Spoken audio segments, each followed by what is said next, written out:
I went out to be arrested. And as a result of my daughter's advice, I have 5.5 hours of recording of the police bringing guns into my home,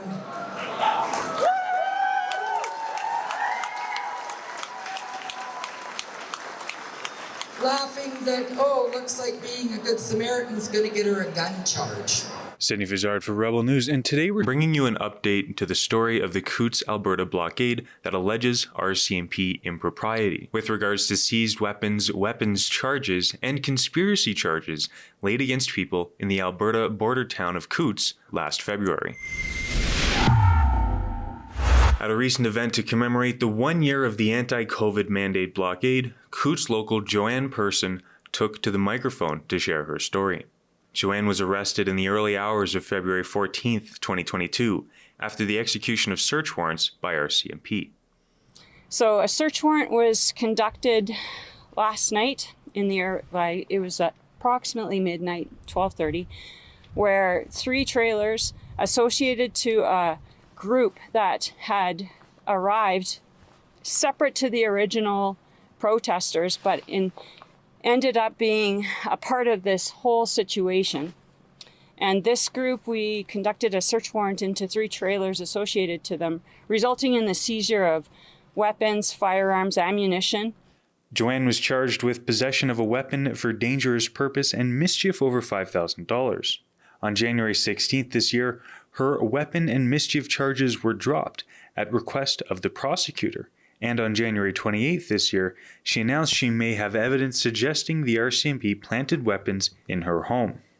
Rebel News is not suggesting that the RCMP planted evidence at the home of Joanne Person. We haven't seen or heard Joanne's evidence at this point of this recording. We're reporting what she says as newsworthy, and we will continue to stay on the story as it develops. And we will do our best to independently confirm any allegations made in today's video. But nonetheless, what Joanne is saying is another part of the story of the Coutts blockade that you should hear.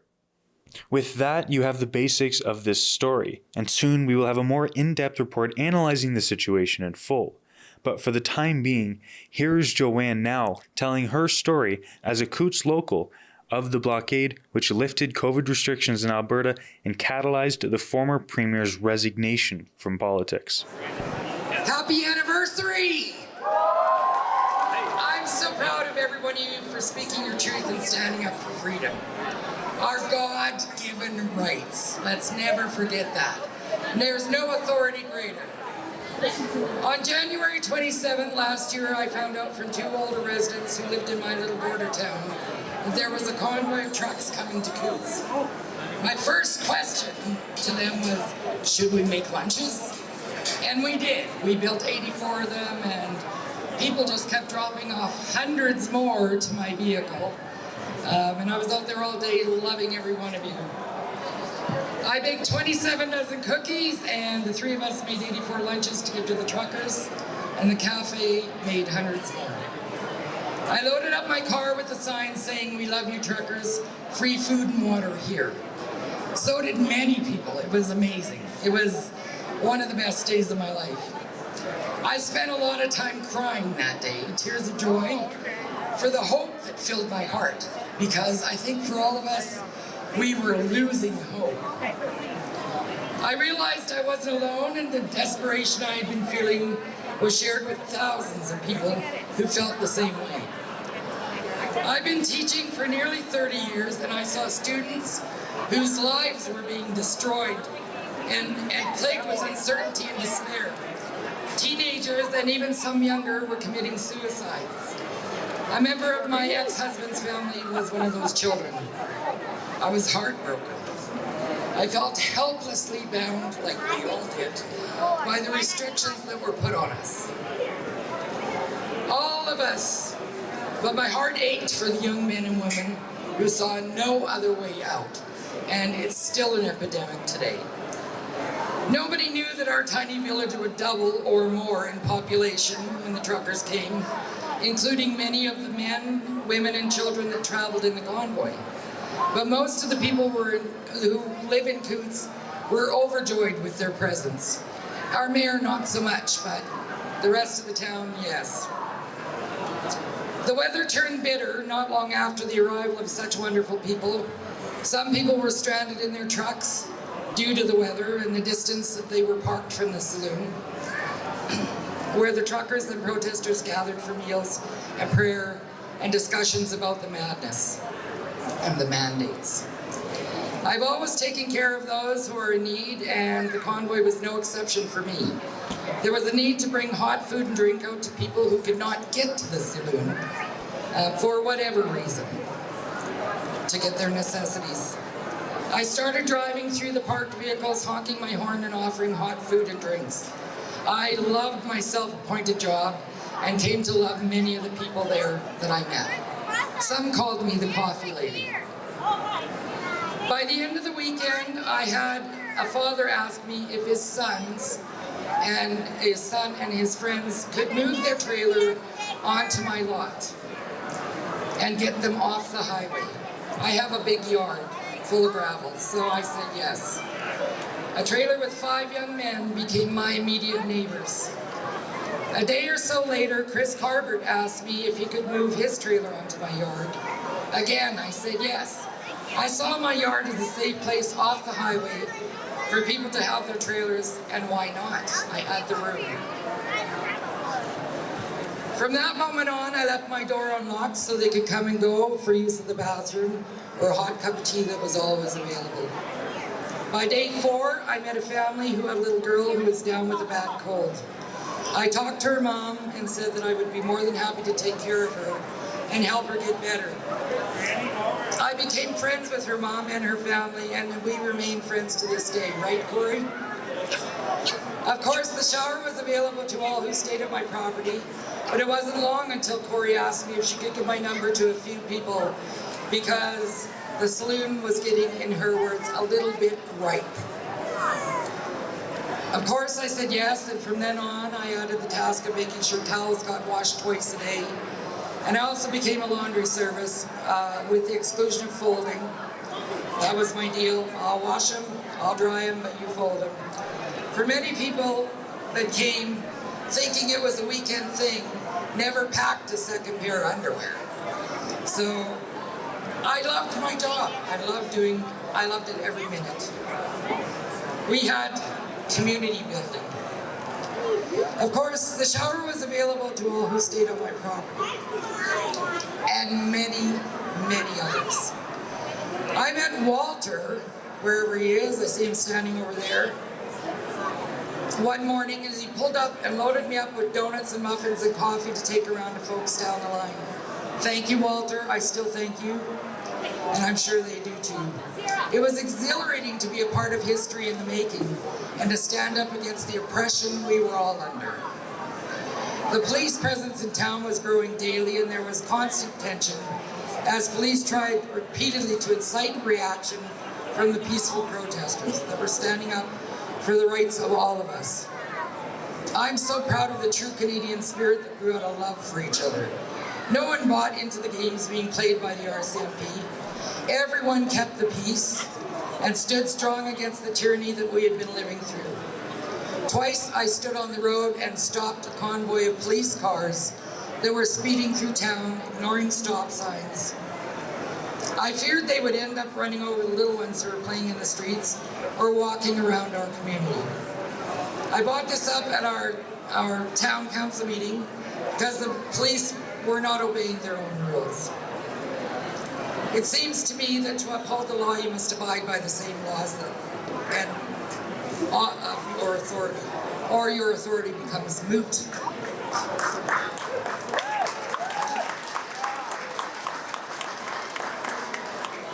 The night of the raid on my house was a terrifying experience. I got out of bed for about the 4th time to be sure. I had the last load of towels ready to go for morning, and the coffee set up, and I saw blue and red lights flashing everywhere, all around my house. I freaked out, to tell you the truth. My cell phone rang, and it happened to be a police officer on my cell phone. I didn't know what was going on, but I was frightened and worried for my safety. The first person I called was my daughter and told her what was happening. I called her on my landline with the police on my cell phone. My daughter Suzanne spoke with the officer who lied to her and told her I was not being arrested, but that they were there to search my house. I told them I would go out to my car and sit where it was warm and they could have full run of the house. They told me they'd have to detain me. My daughter was furious and accused him of lying to me, which he had. But my daughter's a very smart woman. In fact, that's her last name. She's told me, Mom, don't hang up the phone. Just set it down on the counter. Just set it down and leave the line open.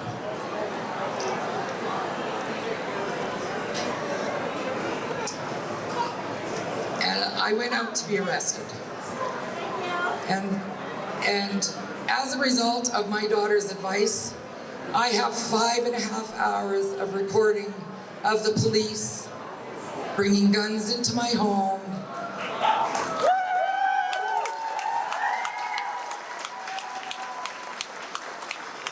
laughing that, oh, looks like being a good Samaritan is going to get her a gun charge. One guy warmed his pizza up in my microwave.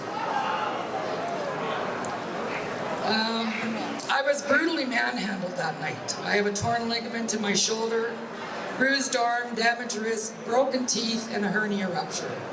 I was put in a freezing cold cell that was filthy with pathogens from blood, spit, and feces.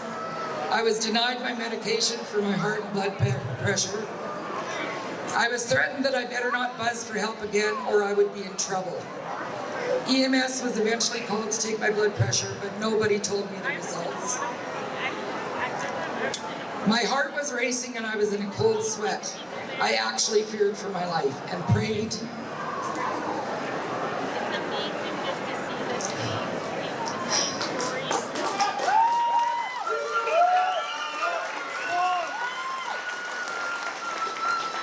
I prayed I would see my son and daughter again.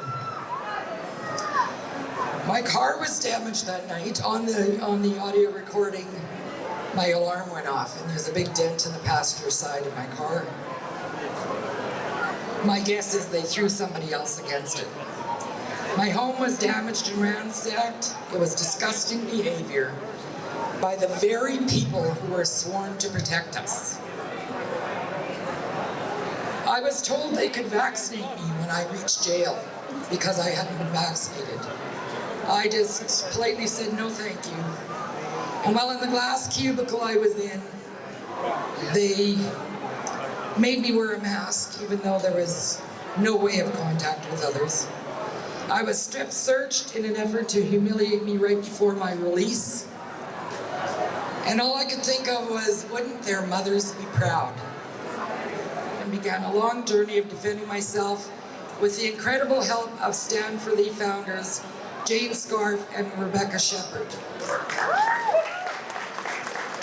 My charges have been dropped, and the words dangerous and weapon will not follow me through my life.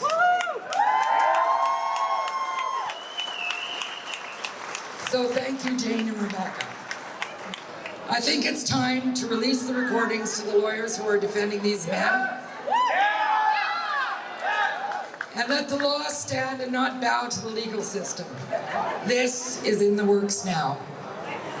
I will be doing a press conference in the near future, and it will be open to all media, both the government-controlled and the independent press. Mainstream government-owned media, CBC in particular, cost me my career of almost 30 years by reporting false information about the events of that night and slandering me. The mayor of Coutts referred to me as a domestic terrorist, which resulted in harassment from several people.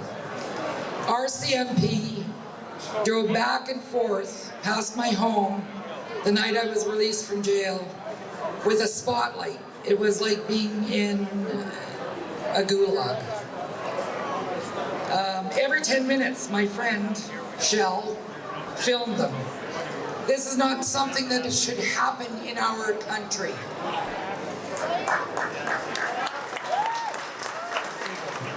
I've heard many people say that to look at the Canadian flag, they feel shame.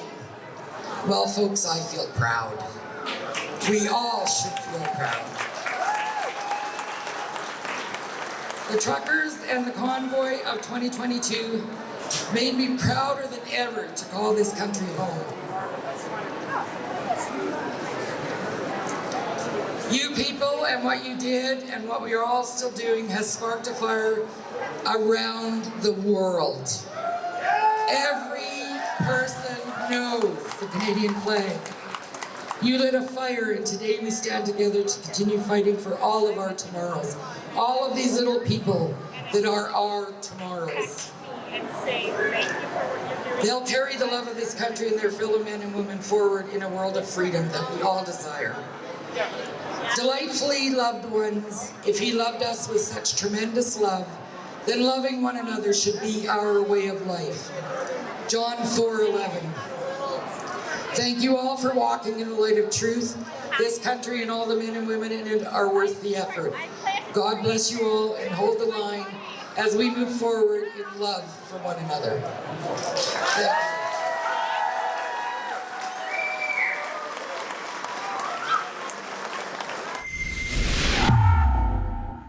To check out our latest project on the Public Order Emergency Commission, go to TrudeauOnTrial.com.